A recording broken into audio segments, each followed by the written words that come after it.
Louisa.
We got a amazing show, planned today. It's just a way to a few seconds for more people to come in, and I'm gonna give the floor to Dr. Issa just to speak about, like, how he brought us three together, and who Jones is. You just been eating some some breakfast, I could see. I was drinking a smoothie. All good, all good. I think that's your right eye. There's some on your right eye. It's all good. Is it off? Kinda. You might want to get a rag and wipe that off. Yeah. It's like the other one, the other eye. It was like something on there. Good All man. good. Give me. So we have an illustrious guest No, here. no, no, spoil. Yeah. Huh? Very, No, spoil. very, very It's not humble working. man from the Delta, Nigeria region. And I'm gonna let Dr. Issa give him a chance to Yeah. What's it? Yeah, introduce. yeah. We, as you were saying, we have this a treat today. We've been going back and forth with this gentleman from the Niger Delta out of Nigeria, Yep.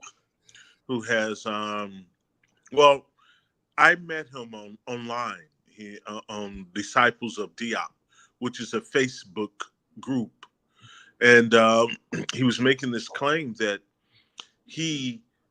that the Meroitic Kush, his people are direct descendants from Meroitic Kush, and not only is he making this claim, he's proven it linguistically by translating the Meroitic Script, which is supposed to be a dead language, right? Yeah. Based on his own indigenous language. And now he's making the claim that he can translate any Meroitic script. Yeah. And so I'm like, okay, I'm a baby at this. Let me find someone who knows a lot more about this than I do. But I was following him for about 2 months, but I was really enjoying what he was doing with the script. So Uh-huh. that's how I contacted Mr. Giles Canvers and say, hey, let's give this guy some tests. Let's test him to see if he's a charlatan or he's trying to scam us. What's going on? Yeah. And for the last few days, we hit him.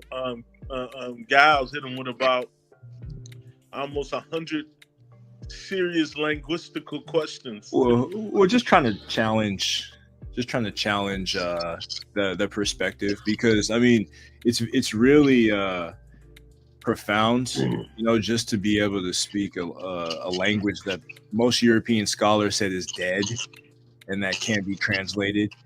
So upon just hearing this, like, it's a little bit like I was skeptical at first, but just seeing Jones be able to translate so much, I had to tell myself there's something to this. There's definitely something connected to this for sure. So I'm gonna. Did he pass the test? Davian D said, "Did he pass the test?" No, he passed the test, and we're gonna ask some questions, just surrounded that. And he says, "It's not dead. It would be inconvenient to their narrative to translate." No, definitely, Davian. That's 100% true. 100% true. So, but before we start off, I want to start with Jones and just ask you, like, how did you get into Meroitic? Like, what inspired you to study Meroitic?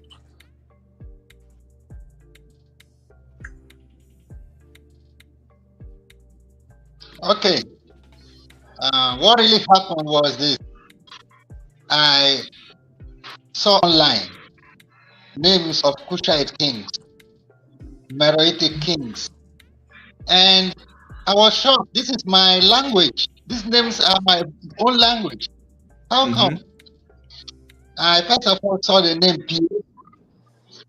Pierre in my language means accept, and it's the short form of a name. And I know that I have a cousin too, who goes by the name Pierre, and we play together as children.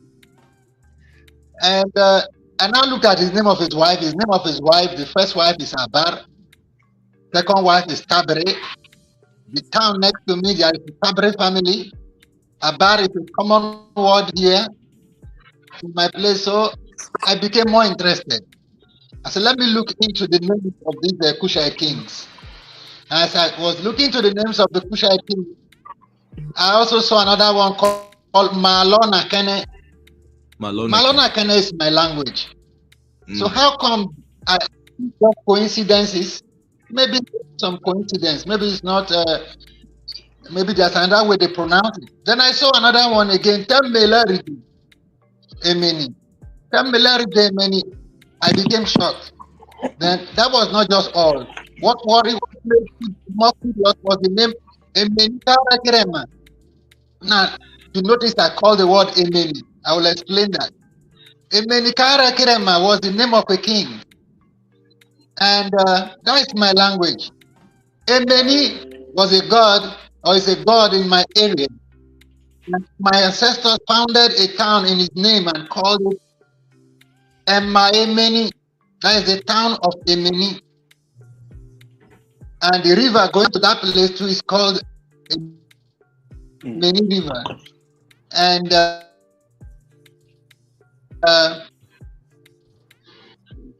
the town became long ago. Leave that place. And I don't know why they actually left the place, but they left it and they settled nearby. Like my maternal hometown is from Emeni, and they are very close by. So what we know is that there's a lot of bronze. They brought bronze and so many other things which definitely came from very far away. My ancestors brought this bronze and metal work. So as I was seeing these names, I said, no, let's try to understand what these people are doing. Let me try to see if I can know if it's just a coincidence or these are my people. So I went into learning how to read Meroitic. Within 2 days, I was able to read Meroitic, but I noticed the problem.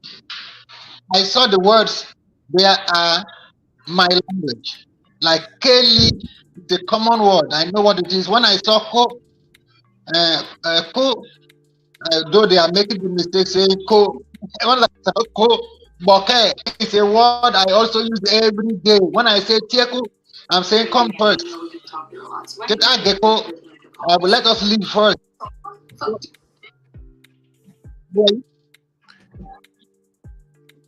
So we are using these words every day. So I now decided to look into the Meroitic language. So I looked it and I saw. Go ahead. There's like a slight lag. There's a slight lag. Screen. I can see faintly the.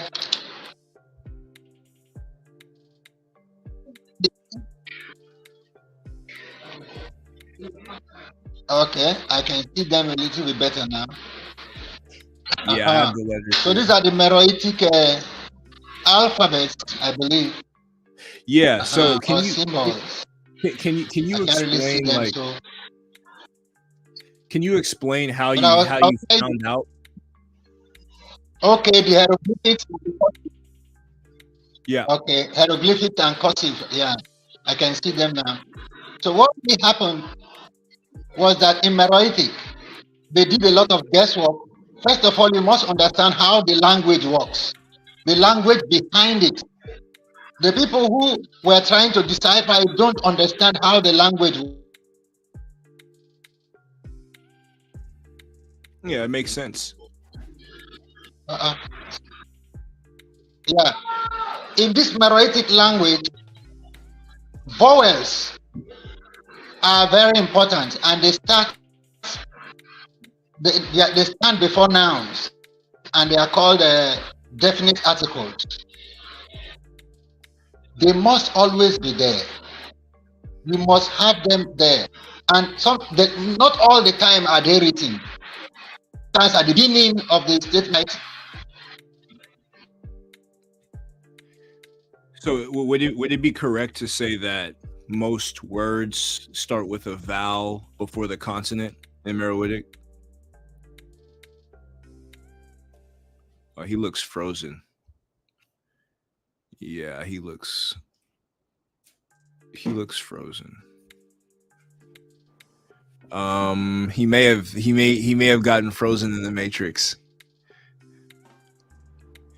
Jones. But yeah, so I think what he was saying was that most of the words start with a vowel before the consonant in Meroitic. And how does that differ with Meduneta?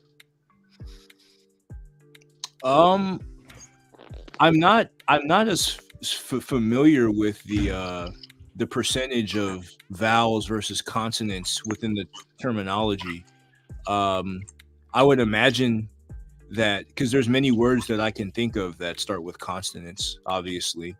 But as far as like, the majority of them being vowels, there could have been changes from the ancient time until now, because not all the features of Coptic can be represented with the ancient language. So it'd probably be something that I have to ask someone with more familiarity. Maybe if Patah can come on, I'm gonna post a link in for Patah in the chat. Cammy, what do you think this means? If this is true, and if he's, it looks like he's translating it. Yeah, it definitely does, and he's following the methodology. Yeah, and we've had time to we've had a chance to spend a lot of time with him online, just communicating with him. What does this mean if a ethnic group out of Nigeria is claiming that they are direct descendants of those who Meroitic. Monroe Kush? What does this mean? What opportunities are here for us to understand?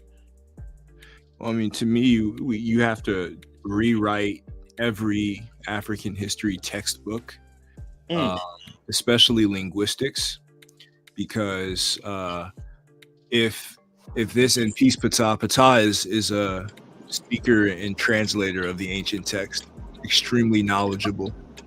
I'm a novice, so I would never say I'm an expert. I'm still learning and Smash Rock. Well, peace, Issa.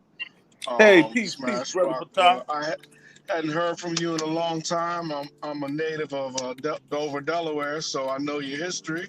Yes, sir. So it's good to see you again, still on the front lines. Most definitely.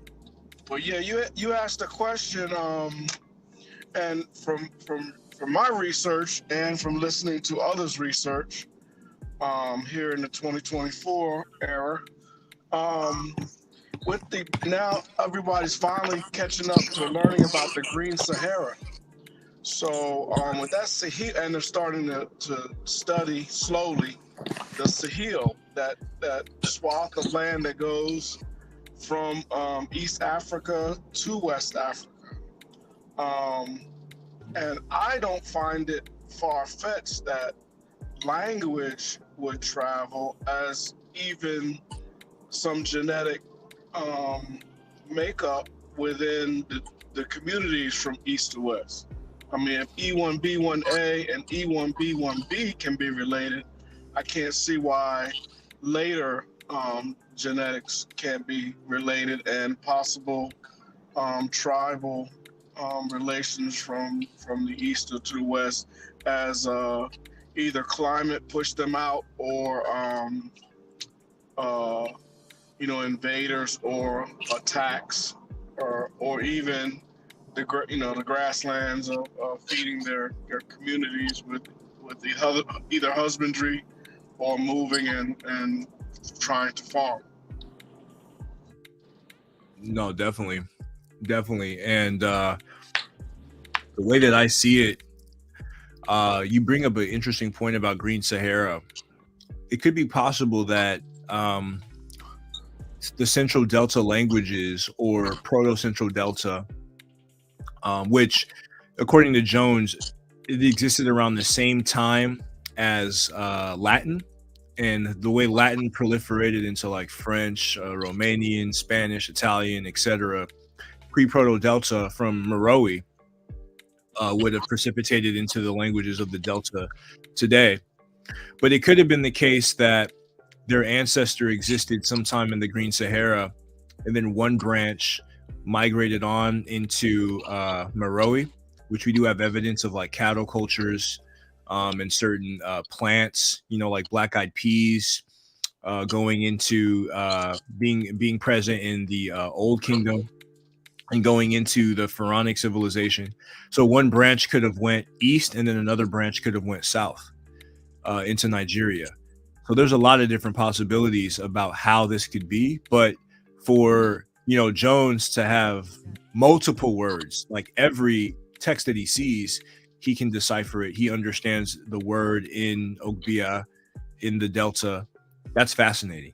Like, that's never been done. I don't think anyone has ever done that before. Yeah, that is amazing. And if that is the case, then I would say that is probably a direct, not a borrowing, but a direct descendant.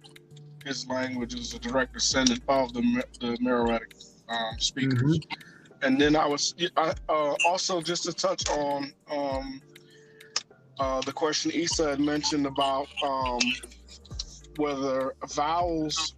Well, from ancient Egyptian, we tend to understand that we don't know what the vowels are. We know we speak with vowels, but with the writing, there were it was mostly it was consonants and no vowels, barely written. So there is a difference. It seems to be, unless we really haven't. Well, with the writings that we found, there is a difference. But the spoken, we don't know how to speak Egypt, Kemetu or Rani Kemet. Right. So this right here changes everything. Hey, Cami, can you pull up some of the words that he was giving us in their? Do you have those that we were doing on the WhatsApp group?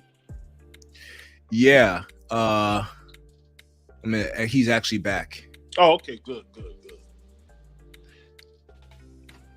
But Ty, if you have any questions for him, go shoot at it.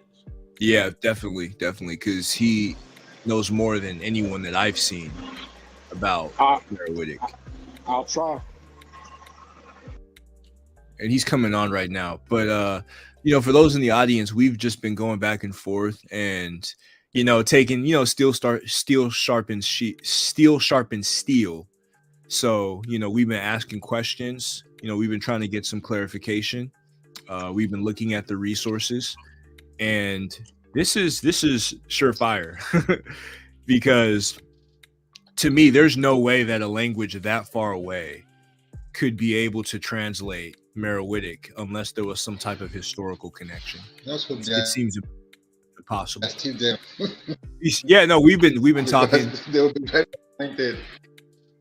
Yeah, no, we've been chopping it up and everything. Oh, I'm very sorry. I don't know. I don't know if I can start from where I ended. No, go ahead. You can continue. Okay. So, yeah. So what I was saying now is Meroitic as it is, there are definite articles. And the definite article comes before a noun.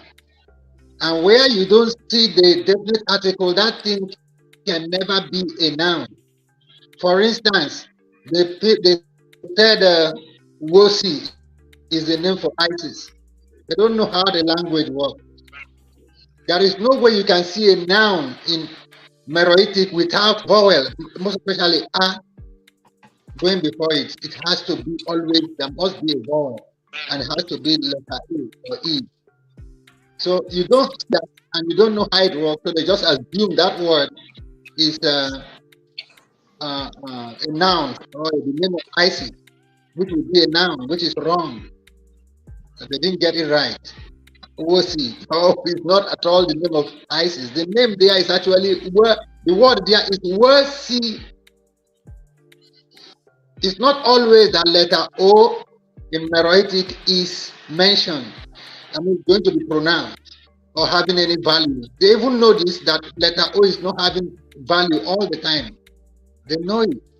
And this is one of the cases. Word C, and I can show you in many Meroitic texts where the word is, that word is not one word even, it is two words.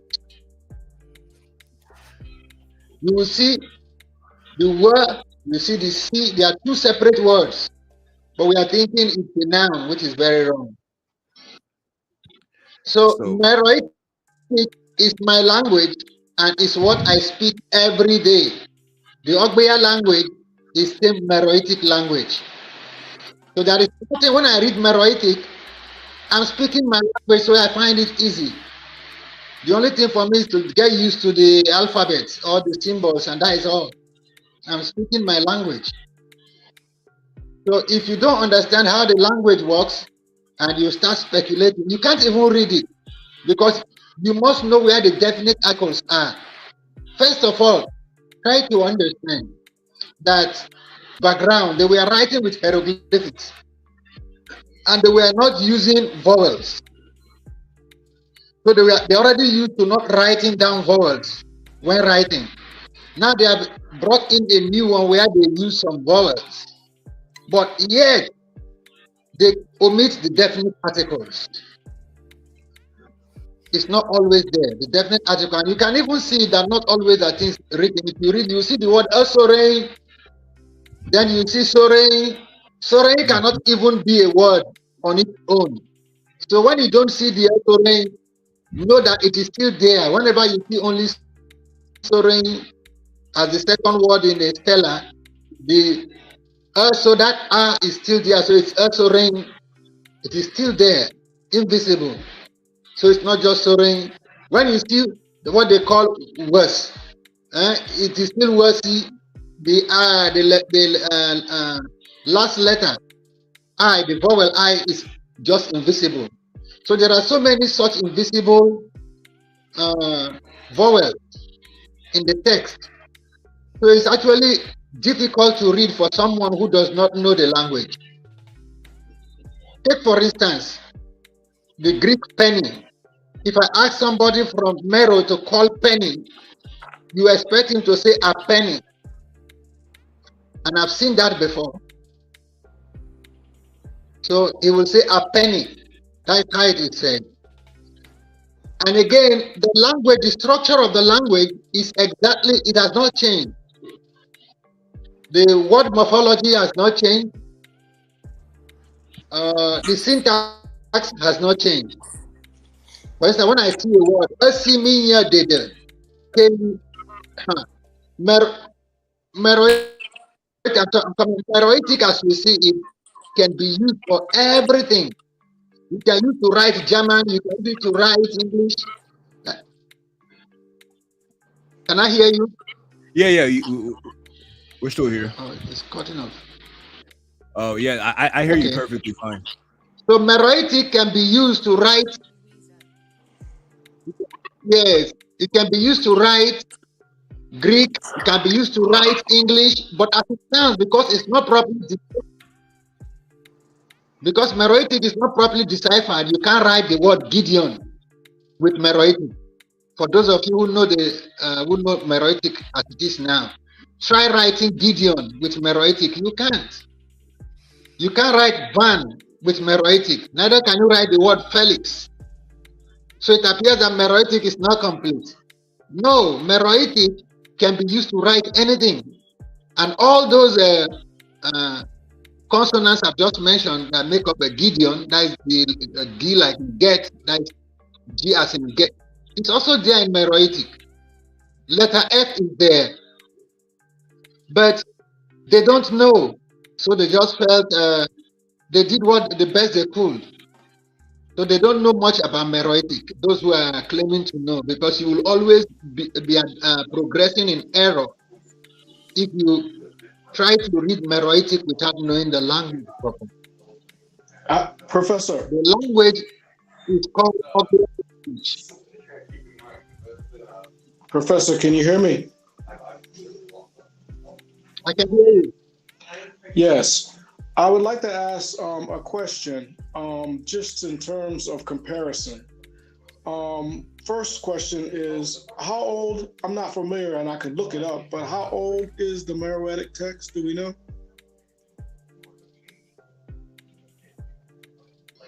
Okay, how old is the Meroitic text? Yes. Is that what you want to know?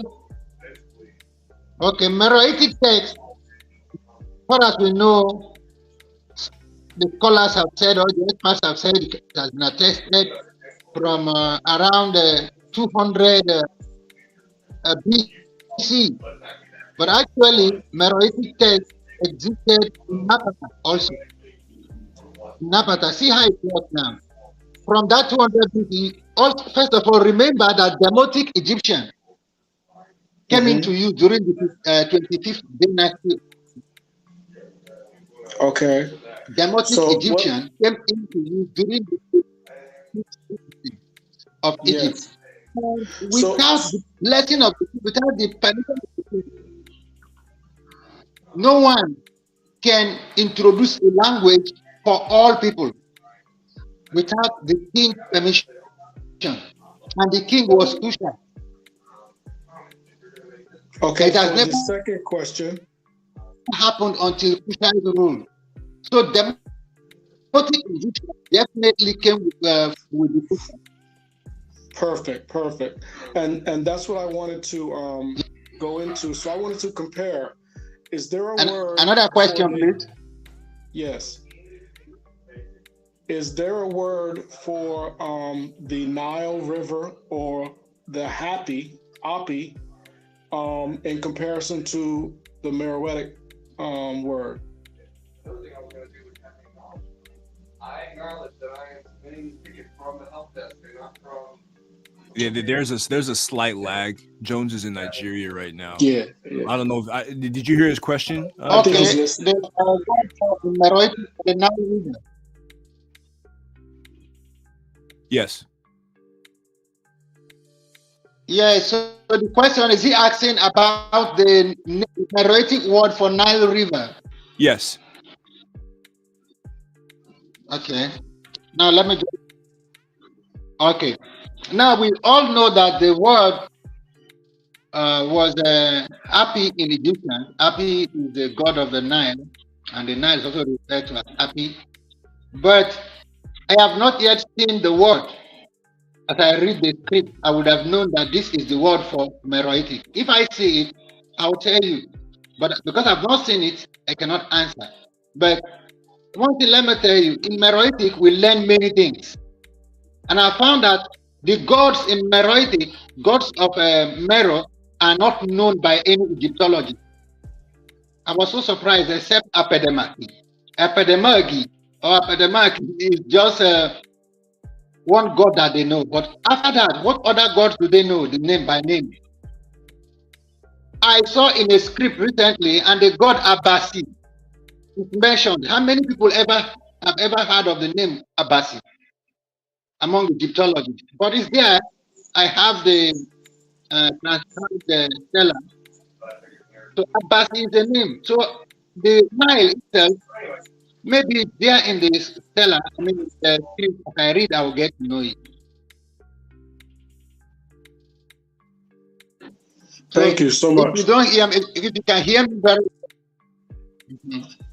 Hey Jones, There are so many other gods. Is there okay, two more questions then. Is there a word for river? And also, is Mendelusi or Maolisa, is that a god in the Meroitic or Nigeria? No, the gods that I have seen in Meroitic texts that are written, that are tested, let me mention them. The first one is Abasi. Abasi is a god of Meroe and is there written in the text. Then Oma.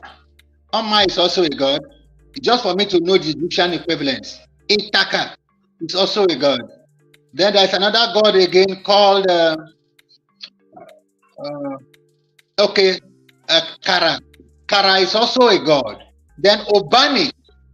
Obani is the name for a god. I know that god. They call him. They call her Isis. The Greeks call her Isis. Obani is the actual name for Isis in Mero. You can still find it in Meroitic texts. It's not something else, because even in my mother's village, there was a shrine for Obani. And if you read very well Meroitic writings, you will see that the name for Isis is the Great Lady of Nubia. She was called Great Lady of Nubia. It is so written that Isis is the Great Lady. That's how she is known throughout Nubia as the Great Lady.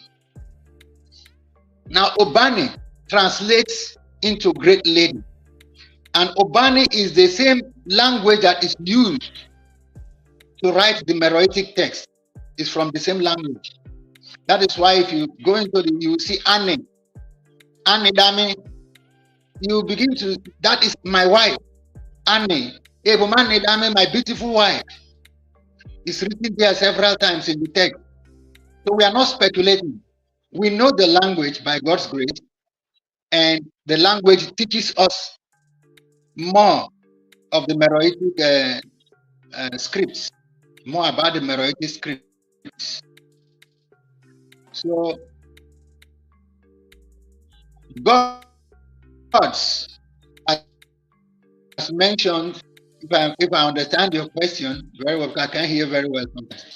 But the gods of Meroe are not known by name. They cannot see.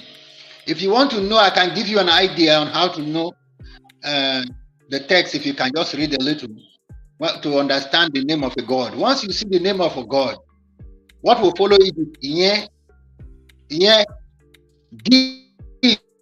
give, because they are praying to the god. So when they call the god, Abba say, they the Camilo, that Abba say, allow the earth to smile. You see the word will follow after the name. That name is mentioned. And again, in some of the stelas, they will tell you Adomwa, Pizoma, Igade. Igade also means underworld. Emerde is also underworld. So the message is for Oma in the underworld. There's a god called Oma, and that the message is for Oma. Then the hair, the paw, there is a paw, and that may be leopard paw or other thing. We will go with. So maybe we'll drop those ones with some gods. So they mention what the gods, each god will take in the stela. That's how it is. So it is important for us to also know the names of the gods. And I've given us a clue. Once you see following that name, if the name is strange, and you see it may not always be the name of the god. Like for instance, it could be he said I should give. He said I should give the earth. He said I should give the earth the blessing never to fall. So that is how the Meroitic is not a very difficult thing. The only thing is that they spend money on Meroitic and refuse to spend money on looking for the Kushite. The Kushites are still there. For you to trace where they are, Africa is not an infinity where you cannot find anybody or they disappeared into oblivion. No, you can find the Kushite. Really, Jones, I have a question. The Kushite can be found. Yeah.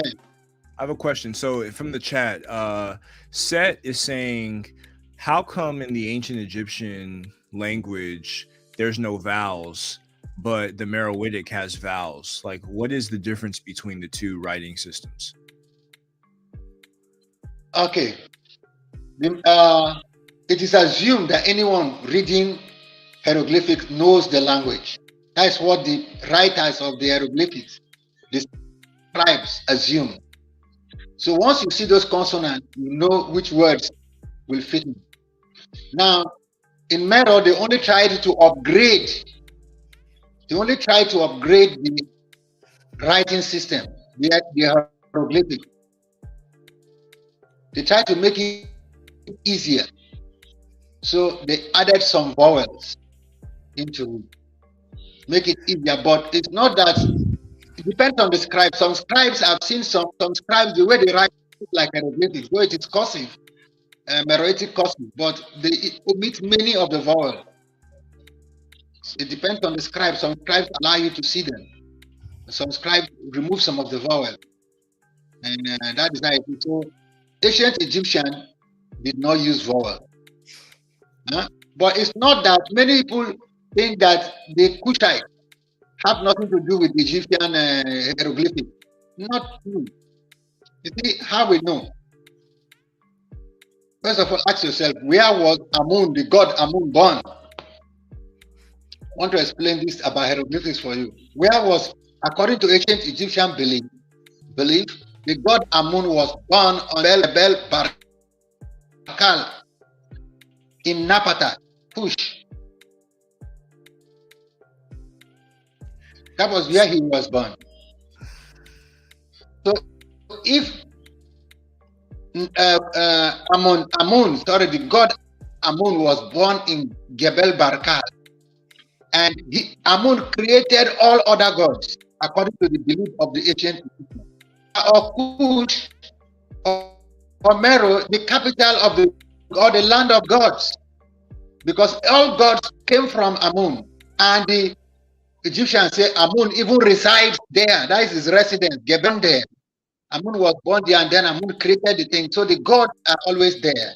So when they refer to that place as the land of the gods, you can understand when sometimes they say Tanit, and then people think it's another place.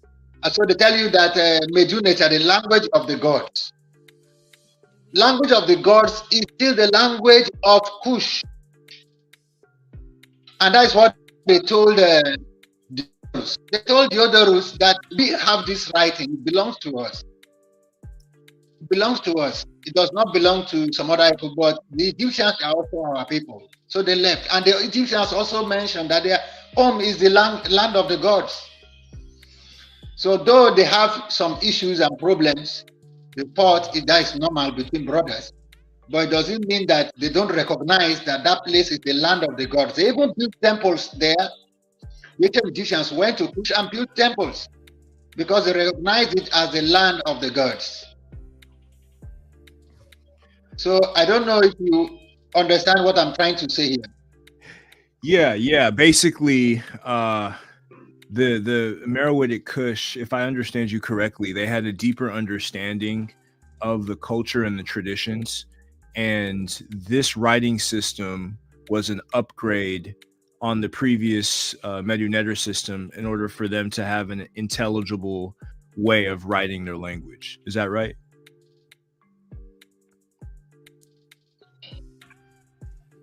Jones, is that a correct Yes. version of what you're saying? What they did was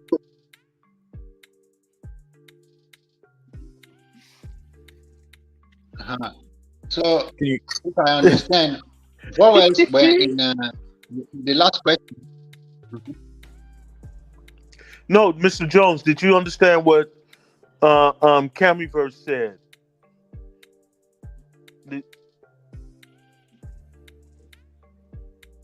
Because I think that is really that's really what this is all about. If you are saying that the Meroitic is an upgrade to the Medu-Neter because the people out of Kush truly understood the tradition and culture, I think that's profound, that statement. And here we are with someone who was deeply engaged in his own culture, which is Meroitic culture, translating the text with ease because this is his culture. This is what they do. He even made the statement the other day to us that that the grammar is easily deciphered by anyone within his culture who's basically who could be in elementary school because this is their culture. Definitely. And I wanted to, before we continue, can you see that stela on the screen? Jones?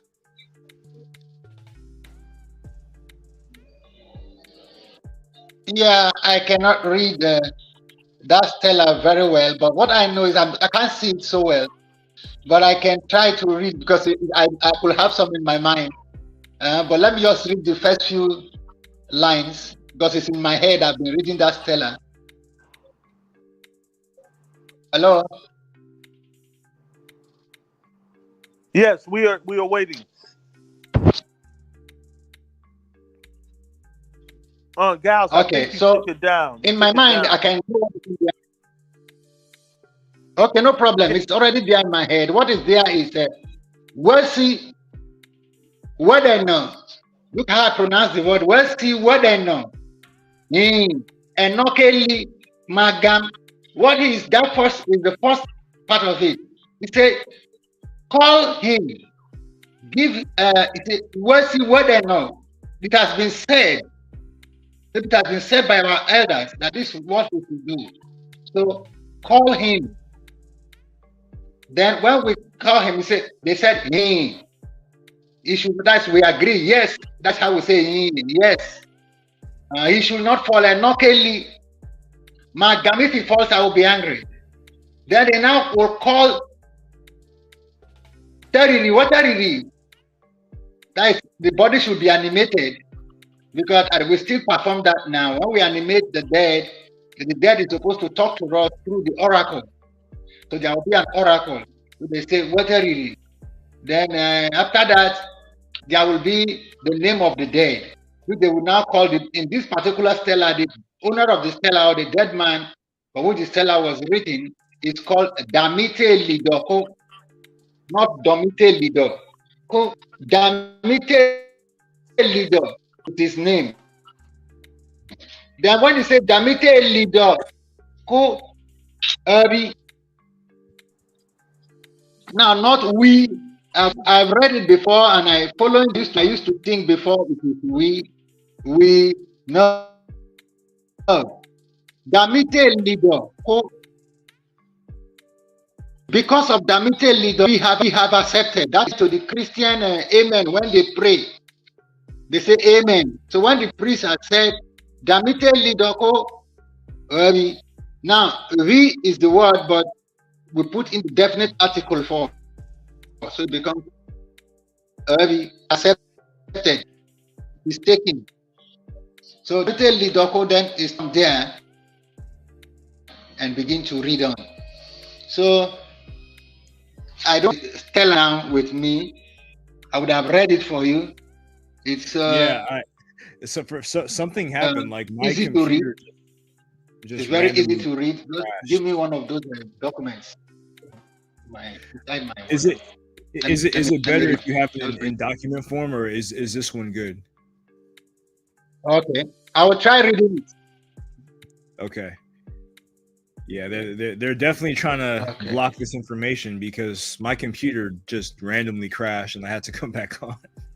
So something's going on in the background for sure.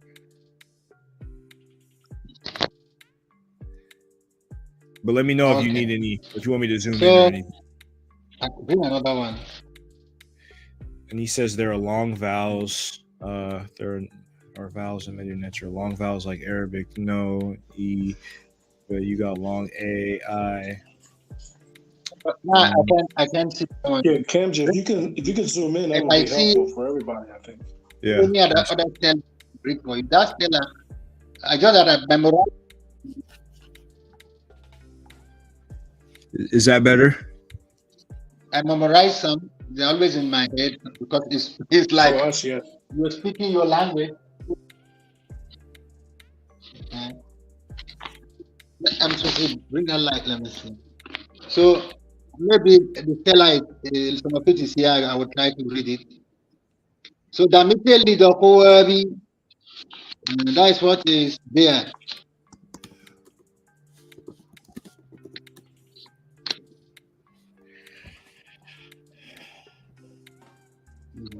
The thing you see there is LASC.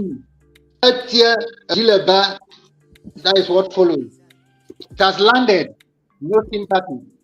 No, because of his name in every Meroitic stela, what you see being done in the Meroitic stela, just one thing: the name of the dead person. The priest has to be repeating words, saying words concerning about concerning his name, related to his name.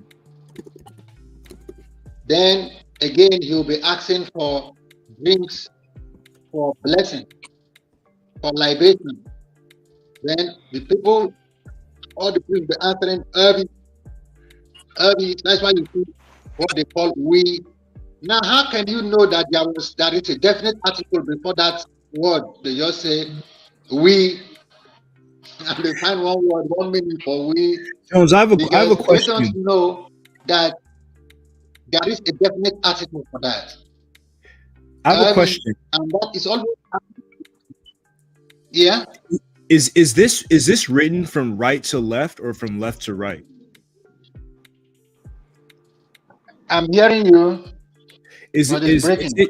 is it generally written from right to left, or is it written from left to right? Right to left. Okay. Okay. Beautiful. Yeah, it's written from right to left. Very correct. Thank you. You It's can right continue. to left. Why you're reading it from? Yes.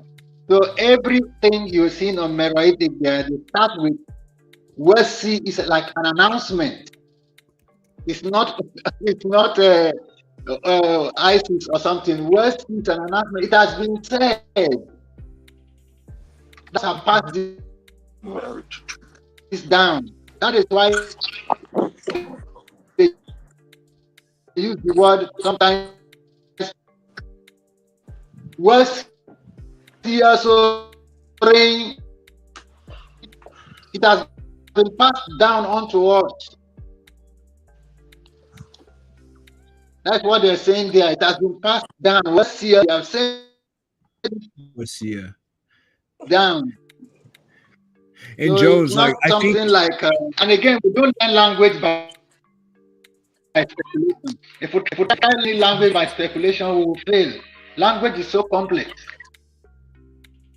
yeah, Jones, I have So we one quick. learn the language by speculation. Meroitic is an African language, and it has a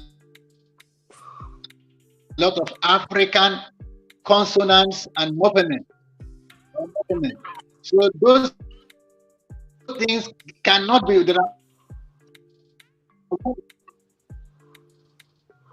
Right? Yeah. Go ahead. You saying something? Yeah, real quick. I just wanted to. I know there's a lag, so sometimes when I speak, you can't directly hear it. But one thing that I want to make before a point that I want to make is that when you're looking at Meroitic, like even in this chart right here, you can see that like wa, like when you said wosi, you see that wa right there. It's like the sixth letter down. That looks very similar to ma, very similar to la. I cannot hear you, but can you hear me? Can you hear me? Hello? Can everybody hear me? Can everybody else hear me? Yeah, we can hear you. All right, for sure. I think his connection, like there's like a lag between the response. But I just wanted to remark that there are so many. Oh, he left. Okay, there are so many letters that are very similar. So you have to be really used to the language to be able to decipher and determine the difference between ka and sa and la and ma, because when it's written in the cursive form, like as he was going wasi as a greeting, an entrance greeting, you got to know what it is. So you have to not only be familiar with the cursive inscription, but also like he has his language in Ogbia that he could relate these terms and he's able to make sense of what is being said. So this is a really difficult, like this isn't easy. This is a really, really difficult endeavor that he's taking.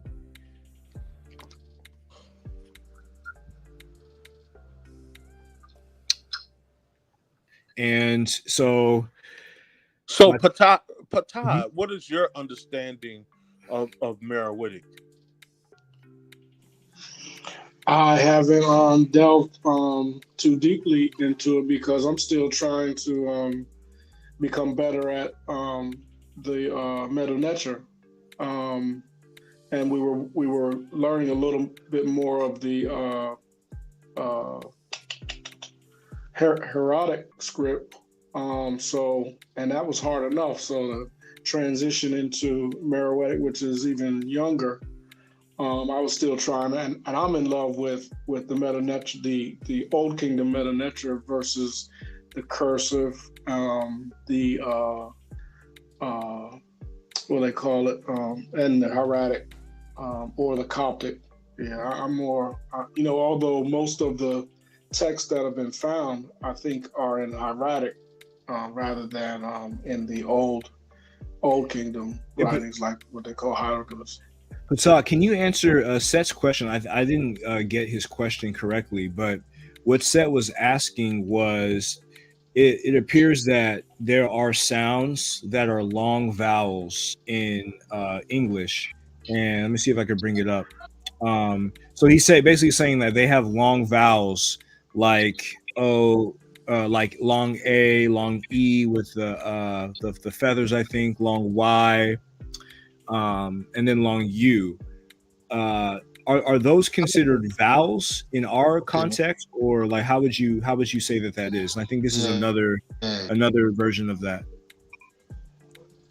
My understanding in our in the English, not our, but in the English language, those are vowels. But when it comes to, there are actually a total. Yeah, we hear you, Jones. But when it comes to the meta nature, I'm not sure about Meroitic, but when it comes to meta I'm hearing you. I'm listening. Okay. Yeah, we got when it comes to the meta nature, we don't know. We can't say we know. Do you see this comment on the screen? It says that they aren't vowels, they're weak consonants. That's from Monica Gudrun. Do you agree with that? Then I'm not versed enough to. I would have to go to either Asar Imhotep or you can't say you can't say bro Asar. I would go to Asar or Wujau or Jonathan Owens. You're not giving Reggie any props. Oh, definitely Reggie. I can't forget Reggie. But when it comes to Reggie knows mad history and mad information, but when it comes to grammar and like the specifics of the not the written but the grammatical sentencing structures, I would probably say that the other three brothers probably, I don't know. I'd have to check with that. But from what I know over the years, I'd say those other three were a little more versed on the linguistics part of for sure. For sure. So Jones is back, and he was explaining Wosi as a greeting in the first part, and I was just getting into the fact that so many characters seem really similar. They look very similar. So you have to be like really, really meticulous and understand the way that they're written in cursive, and then also understand, Ogbia, as we can see. So I'll let Jones continue. Oh, and Eve, just to add real quick, even Christopher Withers. For sure. And then we say may have been a K or K sound. Interesting. Okay. There was talking about vowels. So vowels in Meroitic, try looking at many of these texts. You will learn something from them, not just one. If you look at some, it is made clear that beginning word is two words in one. They write word one side, then C on the other side. They don't join them in some of the stelas. To let you know that they are two. So it's not the name of a god. There are two words there. Where in my language means they said. That is, C is said. They have said. Mercy, he has said. Mercy, I have said. So, and that is the word in the Meroitic stelas we're seeing. So if you look at it, Etia it has landed. I struck somebody, touched him, I say, tear. A dealer. When somebody, if I hurt somebody, I tell him, sorry, dealer. So you see that dealer ba means not. No, sorry for you. A dealer ba is also written there. So if you go on, then you always see another phrase that comes up. Yeda medalo. So you say yeda medalo. Give me drinks for our progress to offer. Then they will say, I mean, they are submitted and accepted. So basic language still exists, and I can tell you 10% that every word in Meroitic that you are seeing is somebody's language right now. So when you are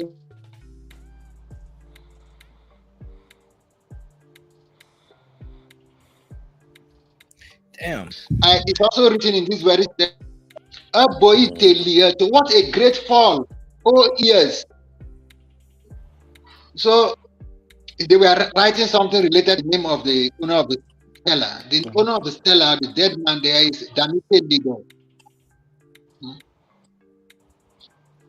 So again, I'm not hearing you very well, but now let me go back to the vowels, like in his questions. Medunature. If somebody tells you he can understand only the consonants and doing the guesswork, he can't know the exact pronunciations. Neither does he know the definite articles. So the person uses the consonant and guess. Sometimes they use what and make a guesswork. But the language was written for the speakers of the language. Even this Meroitic is written for the speakers of the language.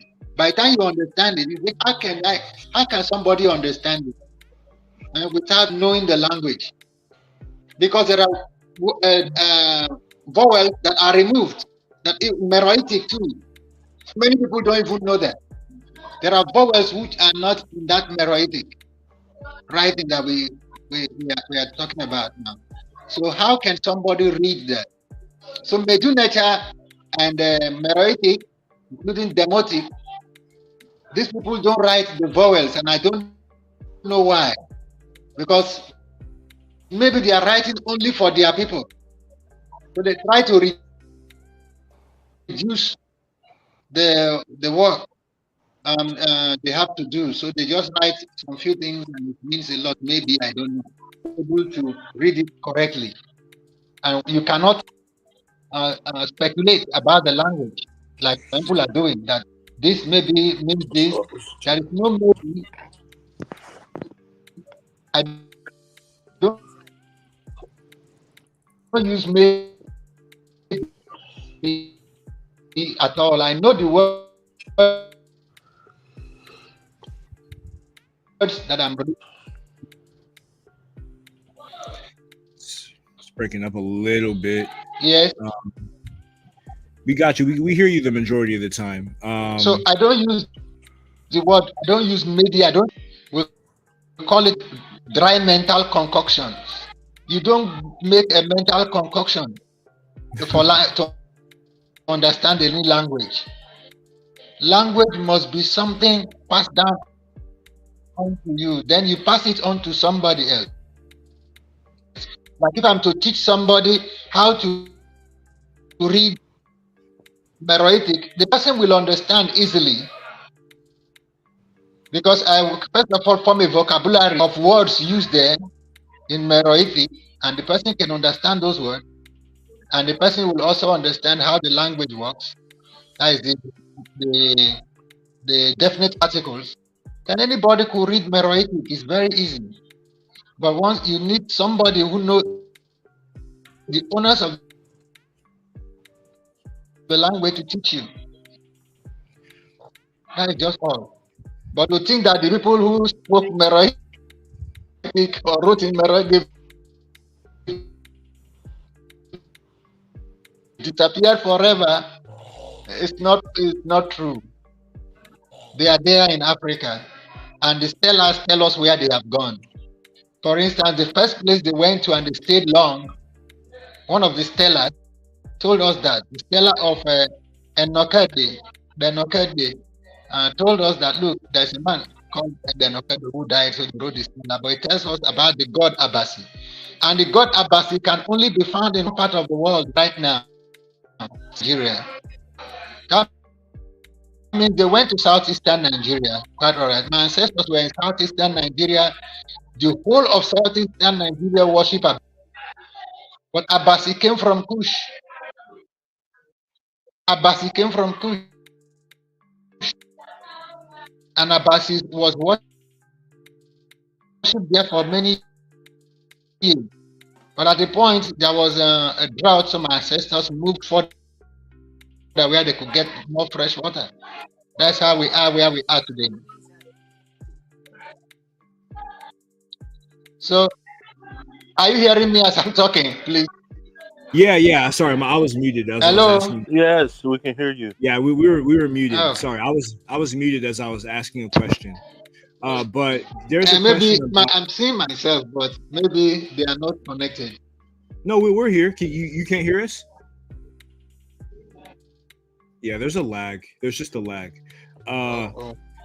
But what I was gonna ask is, like, I know that well, I've read that kore or kere is a word for king or great or big within Meroitic.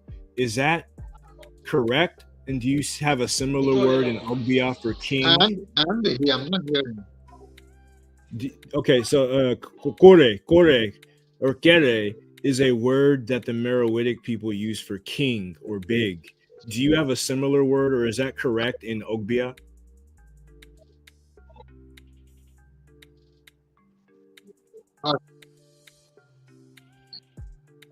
Did you get that? I don't know if you. Yes. Did you understand the question?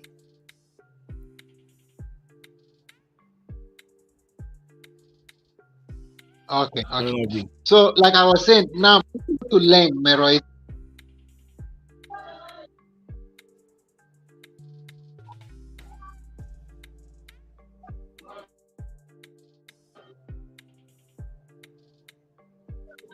Yeah, there's a sound lag.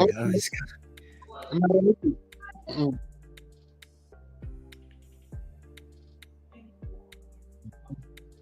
For what?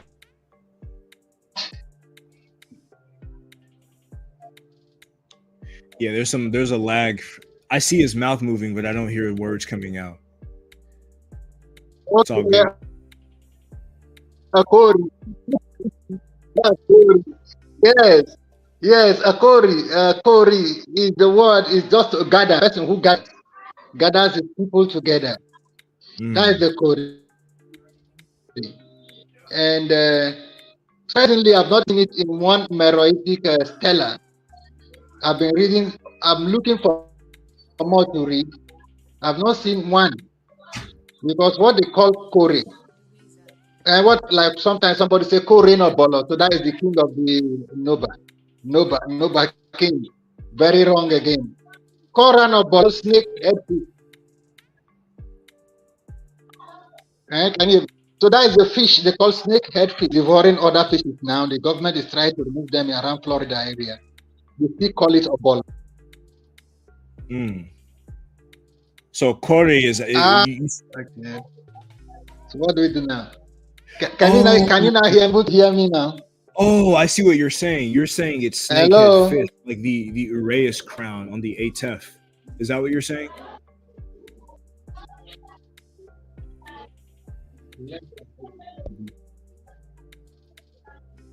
I just want to make sure that they're hearing what I'm talking. Yeah, I can hear you. It's just that there's a lag. There's like when you speak, there's like a few second lag before we hear the sound.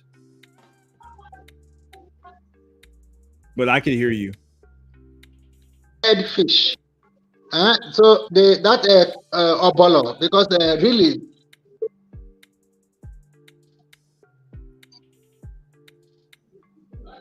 So can you? It is written somewhere.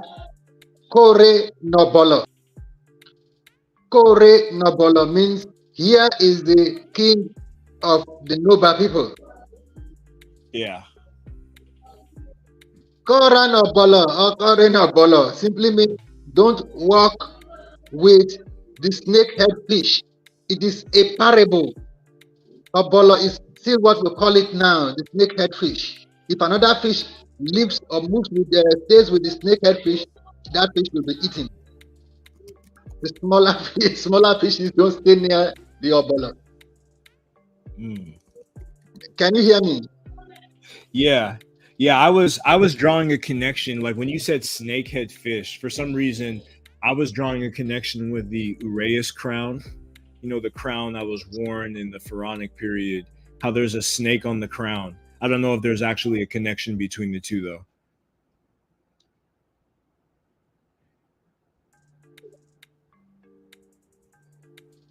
No, there's no connection. The snake around like the crown discovered in Ibuku in Nigeria. Ibuku, the crown has been described, including Thurston Shaw. He said the crown had depiction of Uriah all around it. Yeah. So that is a Kushite crown for sure. And the bronze that they brought, the bronze, the kind of bronze, I have checked the patterns, the motifs of the bronze, and they match Kushite motif. So Yeah. the bronze again found in the Buku contains silver. There are no silver mines in Nigeria. The nearest place they could find silver is in Nubia. So the Buku artifacts were actually Kushite artifacts. Yeah, I've always. And no one in Nigeria will agree to bury a king. Will always agree to bury a king with that much wealth in Nigeria. No, especially people way around the Buku, they will never do that. They won't spend so much wealth burying a king, put all that wealth on the ground. They won't do that. So it's the culture of the Nile Valley. That's the culture of the Nile Valley. They bury the dead with so much wealth, pomp, and they did it. So our people did that. Those are my ancestors because they called always that they to that place. Until today, they are still making reference to Igboku as a place they lived before, but they call it Obigbo. Obigbo, you translate it to Igbo language, it means Great Igbo or Big Igbo. And Igbo is also my language, it means wealth, great wealth. Obigbo. Yeah, that's why you see this Igbo, Igbo. It's also another word again that is there in the Meroitic. And there's so many words that people cannot know with just the decipherment of a Francis Lewin Griffith. You cannot know much about just that decipherment. Meroitic is complete as it is. You have from letter A to Z and much more. But where is the letter Z in Meroitic today? People don't know because it's not mentioned. Has not been deciphered. So there is letter Z there. There are so many letters in Meroitic. So there one letter. I've seen a symbol that represents 4 letters of has 4 phonemics behind it. I don't know if you are hearing me. Yeah, I got you. So like I want to get back to some of the challenges to this because in mainstream scholarship they will say that Meroitic is most likely Nilo-Saharan or Afro-Asiatic, though they have not been able to decipher the majority of the words. So have you found Meroitic related to any of the so-called Nilo-Saharan languages? Or have you, from your research, have you found that that's true? Or what do you think? Do you think that that's a false assumption?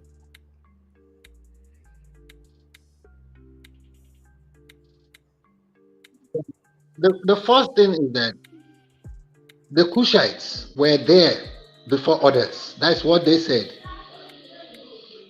Others came to join them. Even the Meji have been there, even in the old kingdom. Meji was mentioned, Yam was mentioned. But Kushite said that they have been there from the very beginning. They are the oldest people in that place. That's what they claim. And it will always boil down to that. Because when you now check their land, Napta Playa, which is older than Egypt, is also in Kushite territory. Yeah. The Kushite, the Egyptians tell you that their god was born in Kushite territory. So these Kushites are far older. The Bible also mentioned that Kush is older than Mizraim and others. So many of these people came later and they brought their language along to the Nile. So I don't know, maybe they have they borrow some words. Definitely there will be some borrowed words. Well, how many borrowed words? How many words have you found that are not? To die. I've seen it as a word.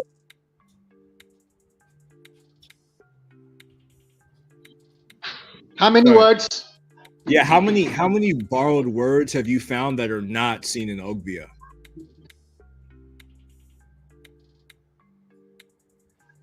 That are not Ogbia or not Delta or not a Delta, like you can't understand it in Delta languages.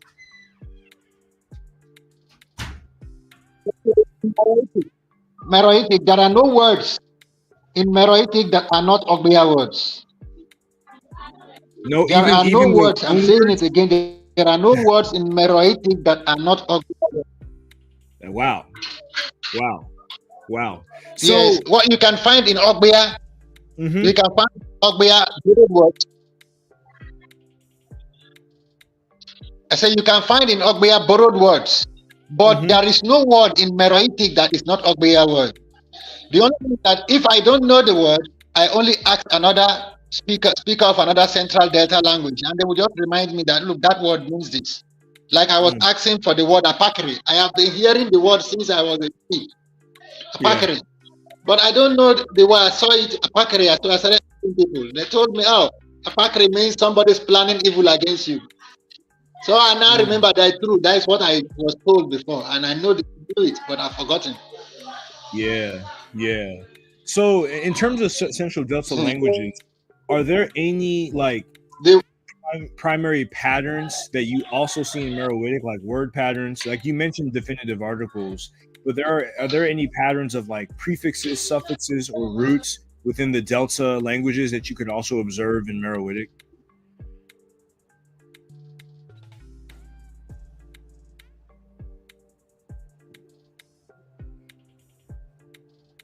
I don't know if you heard that properly.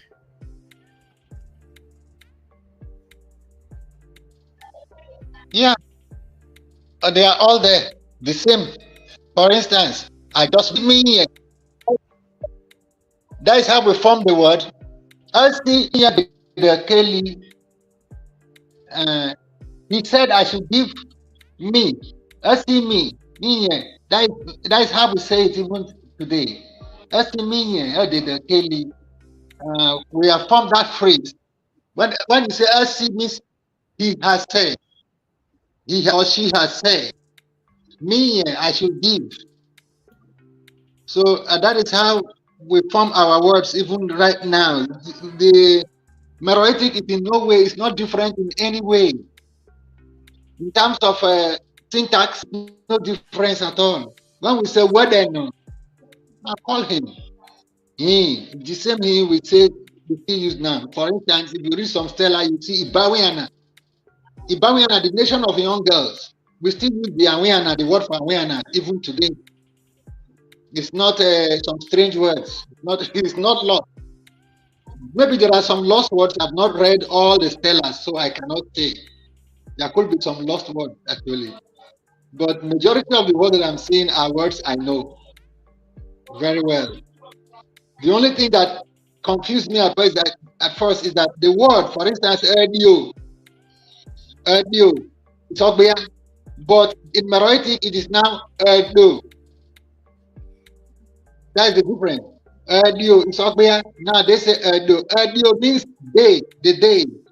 For Meroitic, they say now Erdo. That means the day. How do I know that it's Erdo? That they are saying the same thing? Erdio na Kebali. Ogbia is Erdio na Kebali. Then Meroitic Erdo na Kebali. So just very small difference. So when they put na Kebali, I know what they're saying. That is just morning now. It's very early in the morning. Yeah. For So sure. For sure. gear, go in Ogbia, but in Meroitic it is now ge, not gear, ge.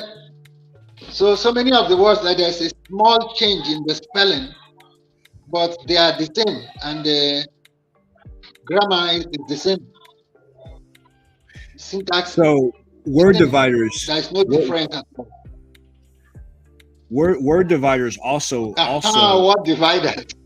Yeah, that's a big piece because that gets you to morpheme boundaries, how you can tell when it starts and ends. So can you break that down?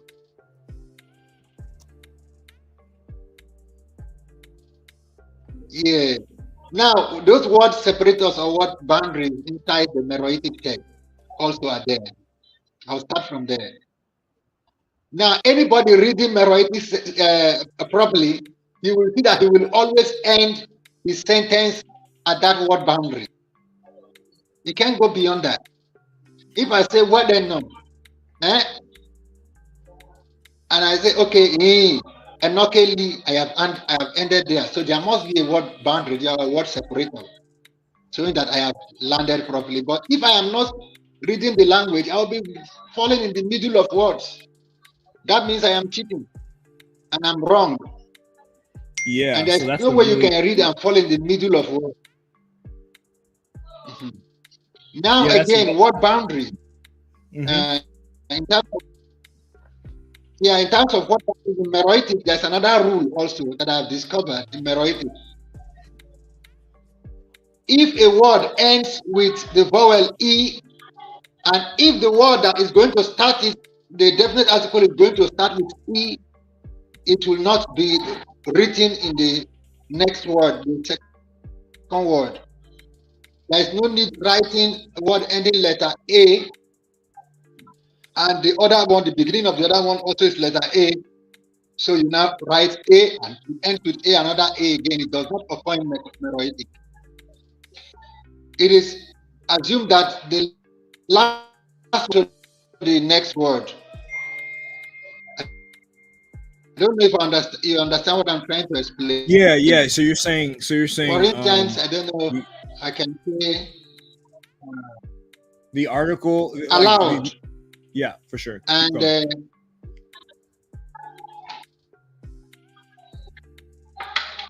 if I said allowed starting with A, then I bring another word ending with A. So if the one ending with A comes before allowed in Meroitic, then the A will not be written. That last one is carried on to the other one. So you will not see in Meroitic two symbols that are the same A there and A here. No. They don't read like that. They don't write like that. That's in Meroitic writings properly. Because that last word jumps into the helps you carry on the next one. So if I say Ibawiana, that's the nation of young girls. If they have ended the last word with Irby,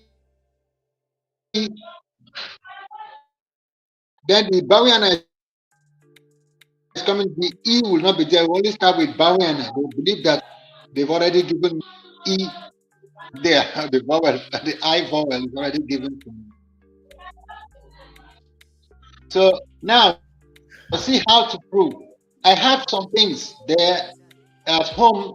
We have bronze, a lot of bronze that was brought by our ancestors, and I believe that scientifically it is possible to prove that those bronze came from the Nile Valley, because the copper was mined there. If the copper is mined there, and they can even try it on the Boku artifacts and then the ones in my place They brought by the Well, on that question, my ancestors. like prior to moving, because you're getting into some of the That would just tell us that yes, the archaeological. bronze came from this. The copper ore contains some isotopes which are going to be specific to that particular location. So it is possible to prove that our ancestors brought those bronze.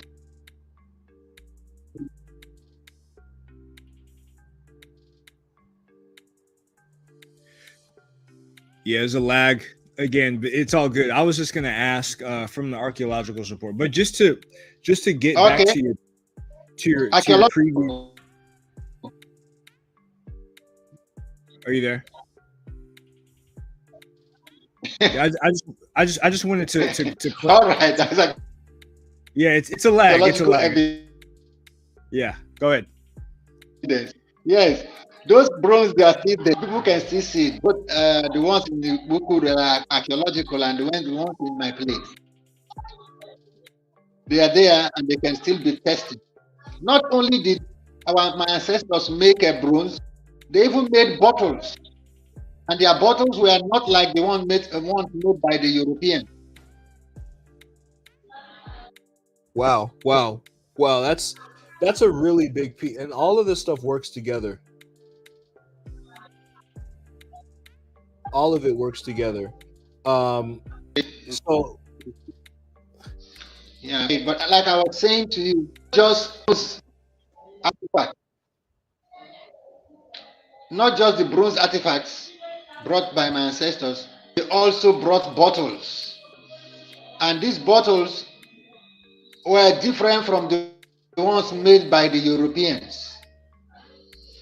Now there is no copper ore in the Niger Delta, so definitely they did not make the bronze.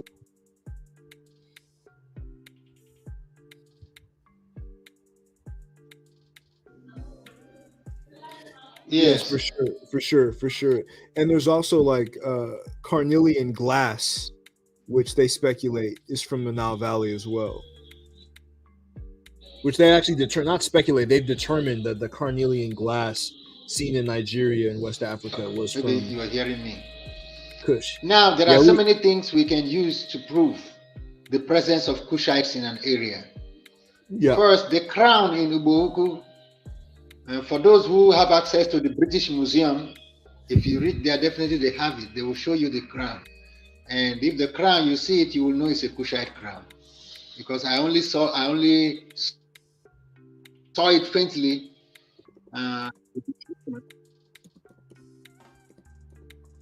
Yes, Canadian also came from there.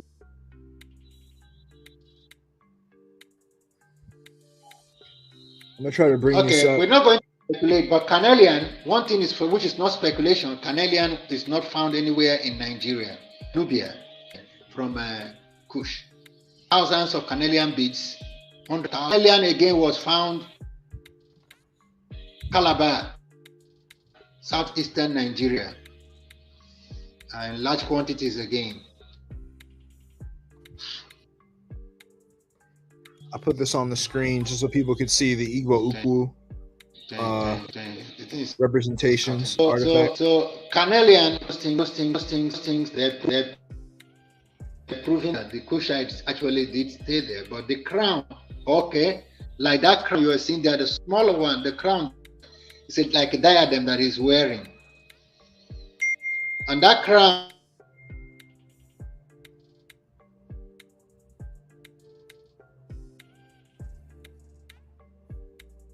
artifact. So that crown you are seeing that he is wearing is, if you look at it very well, it has so many small uraei around it. But the crown is in Britain. So I believe it's in the British Museum. They didn't return it, so with other things. So other things in Nigeria, but the crown did not return. Yeah, there's many scholars that I've researched that spoke about this. The little one. the Ram Pendant specifically, like there's a scholar by the name of Sandro Capocicci. So, and he and talks again, about there Ram. was a lot of wealth buried along with this king. So much wealth, and the people are ever.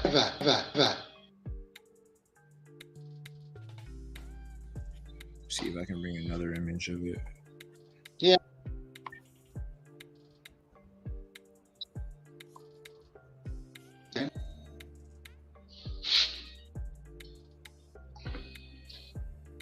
Yeah, so what I want to do is I'm gonna go ahead and close this out. And maybe we could get into the ram some head more- made specifically to look like, I think the man there is wearing a ram head pendant, though it's an Exactly. artistic representation of what happened, of how he was buried, but he was buried wearing a ram head and wearing of ram head pendants.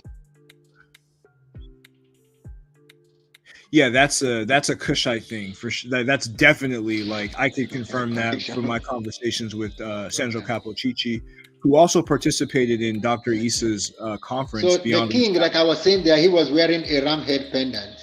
Yeah. And there's so many things he was having fun, no doubt. Absolutely, 100%. And I speak about some of these things in my video on my channel, Origin of the Igbo. Yes.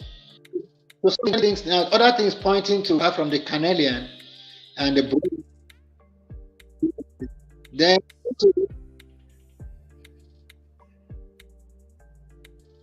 okay. Yeah. So the presence of Kushites in that area is the god Abasi.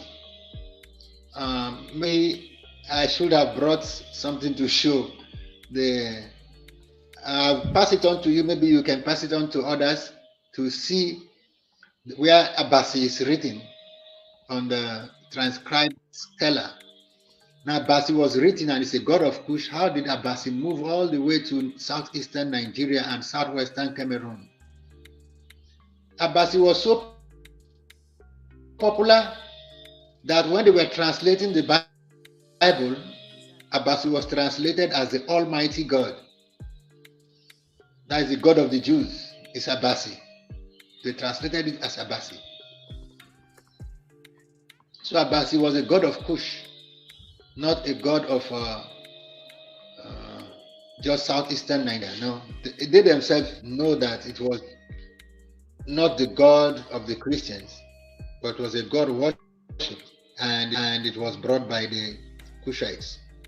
The Kushites were called the Akpa people. Akpa means crab beetle. So after a while, they had to relocate. Innovation is the key to. So the language of the Kushites, we can still see the evidence even in the southeastern Cross River Basin. You can still see the evidence of their language.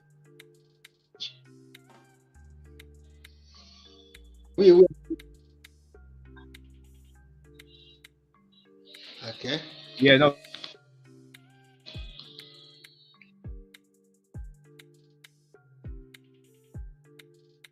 You can see this that I'm trying to display here.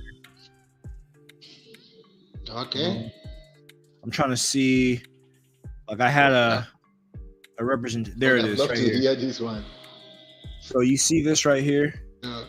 That day, Actually, the person you were talking, yeah, the lady who appeared, she's the one talking about the Iboku artifacts. PDF solution that's fast. yeah, okay. So you see this? Godich Hole, Uganda, Tanzania, Asante, Cote d'Ivoire, Sudan, Mali, Bulu, Cameroon, Dogon, Burkina Faso, Mali, Imna, Okay, Kuala, so Cameroon, Loba, Rungu, Naibibio, Abasi, Nigeria, Abasi, Chiku, Igbo, Nigeria, Chukwu, Chunik. Okay, so he's just going over the god names. So I'm gonna have to leave soon in at least like 10 minutes, but this has been a great show. Despite the connection difficulties, there's been definitely a lot of information that I can confirm, independently from my own research. And I'm still learning about Meroitic, but this is amazing because up until now, most scholars have said that this has never been translated. They can't even decipher the words. But we have Dr. Jones Okaya who's saying every word in Meroitic can be understood in Ogbia, even with consideration with punctuation, word boundaries, sentence ending, the fact that no sentence ever ends with a definitive article or a, and just a lot of different features, linguistic and grammatical and syntactical features that he finds in his native language as well as in the Meroitic inscriptions. So this is something that we're going to be working on, behind the scenes and just, trying to tackle this issue and really get it out. Because for those of y'all who remember that 1974 Cairo Symposium, like this is one of the main things to decipher the Meroitic text. And here we are 50 years later, half a century later, and we have a decipherment like in real time. So this is some revolutionary stuff. Definitely hit the Cash App, $ Kanjiverse to support if you want to support our endeavors. But we are going to work on this, behind the scenes and see if we can get more content out with regards to this. And we're going to keep on building. So with that, I'm going to let Patah, Jahi, and then Jones close out, and then we will be ending the show. Yes, sir. Yes, sir. Well, I don't know. Where do you suggest we go from here? Sheesh. I mean, I would say that we definitely need to compile a list of as many Meroitic words as possible, and that would help it in the digital age, because not everybody's like Jones where you could look at the stela and translate it off top. Like we need to be like in the digital age just to give more of our people assistance in being able to understand everything. Mm-hmm. Yes. One thing we can do with reading the stela, make it easy for people, would be to write something like a dictionary. Exactly. For every stela, we can have words. So every words we are seeing, we can tell them the meaning of the words. So people will be reading them, they will be meeting these words, so you can now know the meaning of the words. When you see the word Kelly, and sometimes they now where that W, they think it is letter E alone. That symbol stands for only letter E, so they call it where, while it's actually where no, or what then no. So it is where. So that symbol, which was thought to be only letter E, actually stands for for this sound or the vowel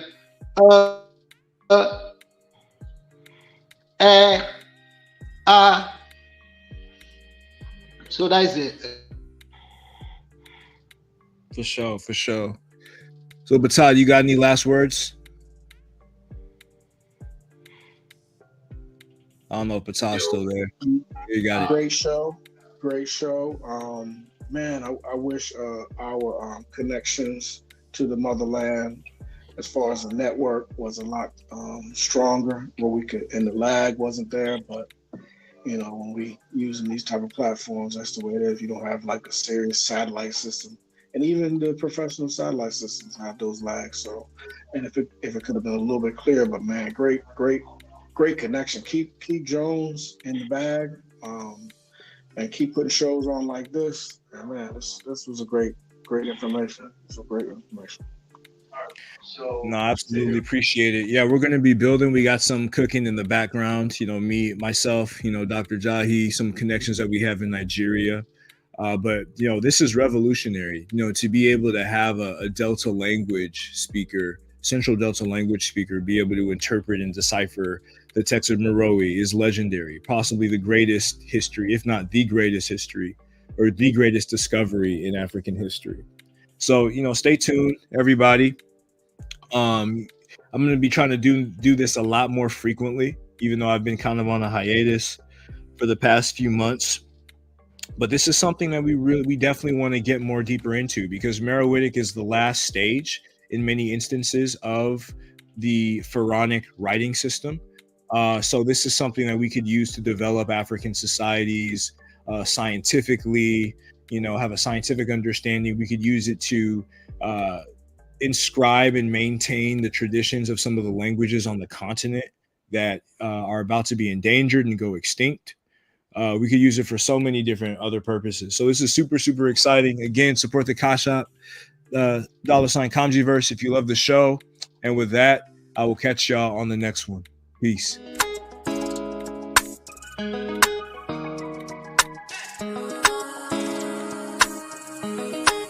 Louisa.